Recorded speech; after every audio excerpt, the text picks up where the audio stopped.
Okay,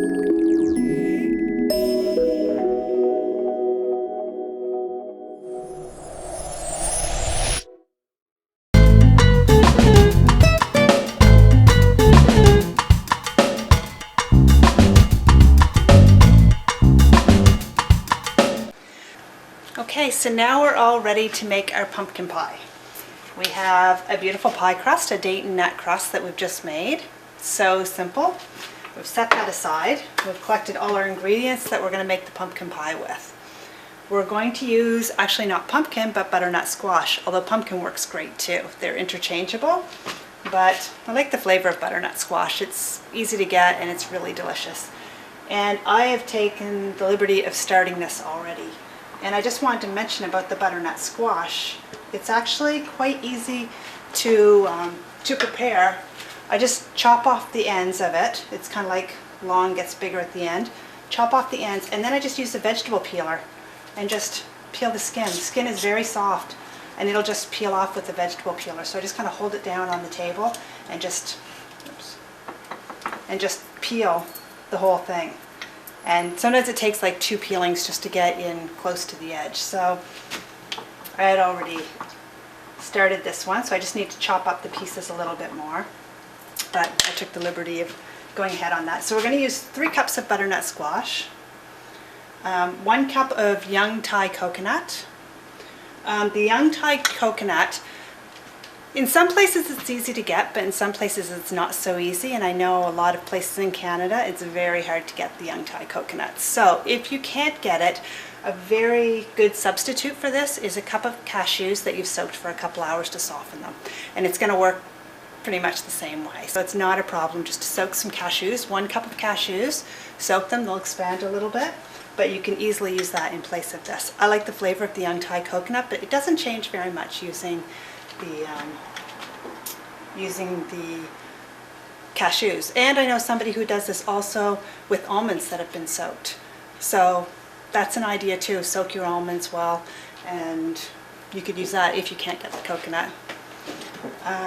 Okay, coconut, a cup of dates. We use 1 tablespoon of psyllium powder, which is what's going to bind it and hold it together. So when it's finished, when we slice it, it's going to come out in a nice even slice. And another thing that helps hold it together is the coconut oil, especially when it gets hardened. So we're going to put our pie in the fridge, and the coconut oil is going to help solidify the pumpkin pie. So we're going to use a quarter cup of coconut oil. Not a lot. It's also very good for you, but keep in mind to try to use the one that's not extra virgin. The extra virgin one is more expensive, $20, $30. This is not the extra virgin. It's still organic, but it doesn't have the strong flavor of the other one, so it's almost flavorless. Still good for you, but maybe not quite as good for you as the extra virgin. But for our dessert purposes, that's what we need to use. It's still good and doesn't have the flavor, or else your pumpkin pie is going to taste too coconutty. If you don't have coconut oil, it can be omitted and use 2 tablespoons of psyllium instead, just to bind it together, and that's acceptable. The coconut oil is going to give it a creamy, more of a creamy consistency, and it's just going to slide on the palate and be really delicious afterwards. So that's why I'm using this one. Okay, we're going to use a little bit of ginger. I'm going to cut it off and just use half an inch, but if you grate it's going to be 1.5 teaspoons. 1 teaspoon of vanilla. If you use a vanilla bean, use maybe a quarter to a third of the vanilla bean. Just cut it off, open it up, and scrape the seeds out and put the seeds in. That's really delicious. But I'm going to use the extract. That's what I have, and it's my easier one. I'm going to put half a teaspoon of salt. Use a tablespoon of cinnamon. The nutmeg and cloves I tend to go kind of light on. It's really what makes the flavor of the pumpkin pie, but you don't want it too strong. I find that's one thing where the pumpkin pie kind of can go wrong with some people, is they overdo the nutmeg and cloves. So you definitely need it in there for flavor, but not too much. So I'm just going to use 1/4 teaspoon of nutmeg and 1/8 teaspoon of cloves. And that's it. So I'm just going to set aside my spices, cut up the butternut squash,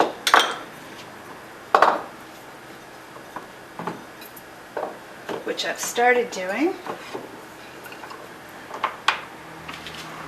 then everything's going to go into the processor. So these are already.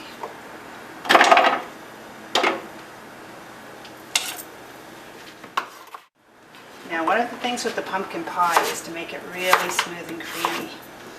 And we're just using a processor, so we're going to be processing it for a long time, for a few minutes. And we have an industrial one, but you might want to just do it for 3 or 4 minutes and then stop and let it cool down for a minute. I've never had any problem with it, but it depends on your make. Cuisinart's a good one. I had a Cuisinart at home for 18 years, and it lasted fine. And then it still lasted okay, and I gave it to a friend of mine just because I upgraded to a larger size. So they're pretty durable. But if you have any fears, it doesn't hurt to just let it cool down for a little bit. But we're going to be processing it for a few minutes, like for a long time, just because the creamy element, we really want it to process down. So I'm going to process just the pumpkin, just to break it up, and then I'm going to add the coconut and dates.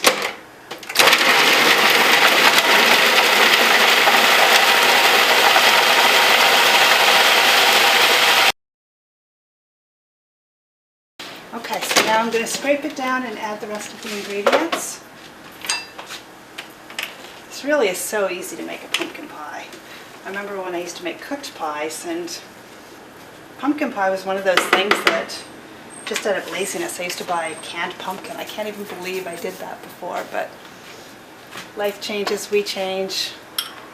It just seemed like so much work to make a cooked pumpkin pie, and this is so crazy easy. The dates give a great sweetener. It's a really wonderful flavor. This is so much like a cooked pumpkin pie. And we're done.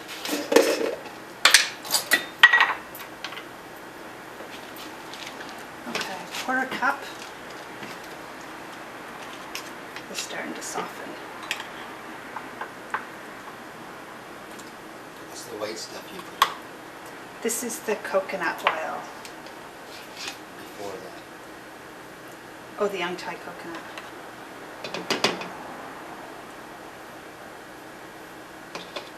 Okay, so now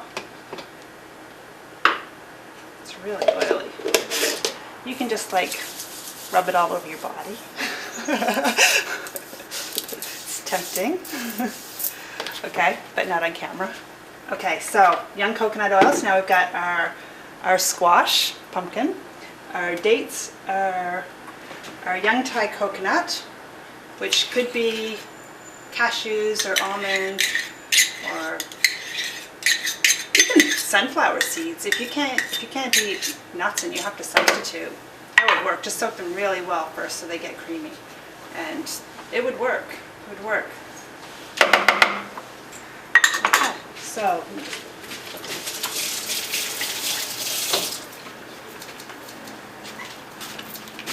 okay, so now we're going to cut off a small piece of our ginger. If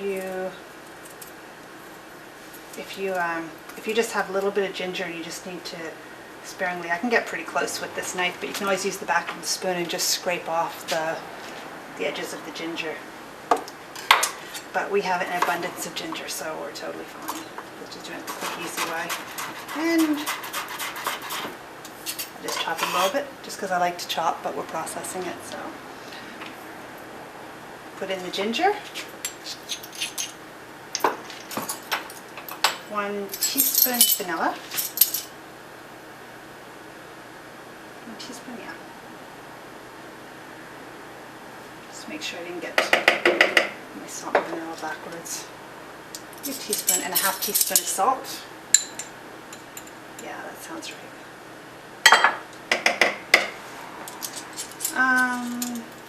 Cinnamon. We want a tablespoon of cinnamon. Now, I don't know if they ever taught you this in home ec or in school, but you probably shouldn't measure over the processor width, although I do anyway because I like to live dangerously. That was almost. That's a tablespoon. It's not quite wide enough to get my spoon into. Okay, this one was a 1/4 teaspoon of nutmeg. 1/4. And cloves is a little baby 1/8 teaspoon of cloves. Those are strong flavors, so we just want a little bit of them. It makes a difference how fresh your spices are also. So it's better just to buy small amounts more regularly and keep buying them and keeping them fresh, because it makes a big difference to have fresh spices. The ones that sit around for a long time, they lose their flavor. And if that's the case, you can always up the spice a little bit if you think that it isn't as strong a flavor of cinnamon. If you know, just up it a bit. And a tablespoon of psyllium. And we're going to process. We're going to do this a few times and strip it down. And we're going to process it a lot to get it really creamy.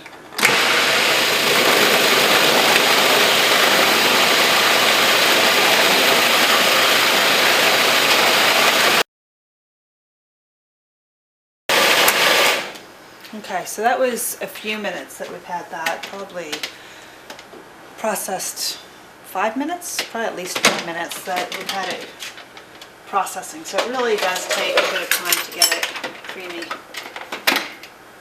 And this is our finished mixture, which tastes really, really, really, really somewhat like pumpkin pie. Many people we've served this to have said that, you know, they wouldn't know if it was cooked pumpkin pie, especially if it had the whipped cream topping. And later we're going to make a meringue that you can serve on top of it. It's fine to serve just the way it is, and I have many times. But if you feel like going all out and making a nice white creamy meringue to go on top, it's pretty easy to do raw also. Spatula. Oops. Okay.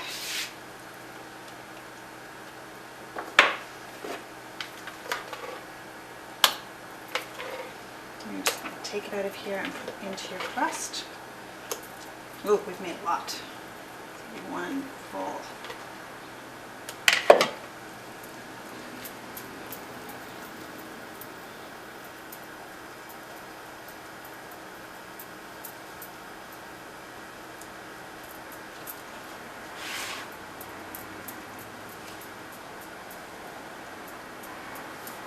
Now if you use pumpkin instead of the butternut squash, you'll get a little bit more of an orangey flavor, or color I mean, which is nice also.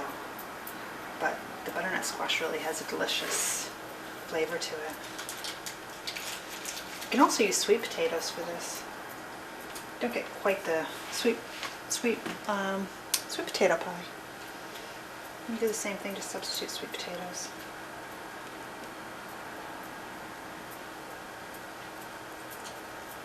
Okay, so we still have a little bit left, which you can either mound up or you can just put into a small bowl on the side, which is what I'm going to do, because I think I have just enough.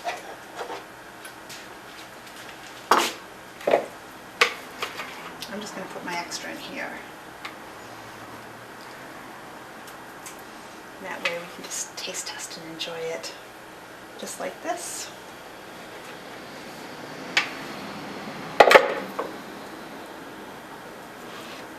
So we'll just smooth down the top.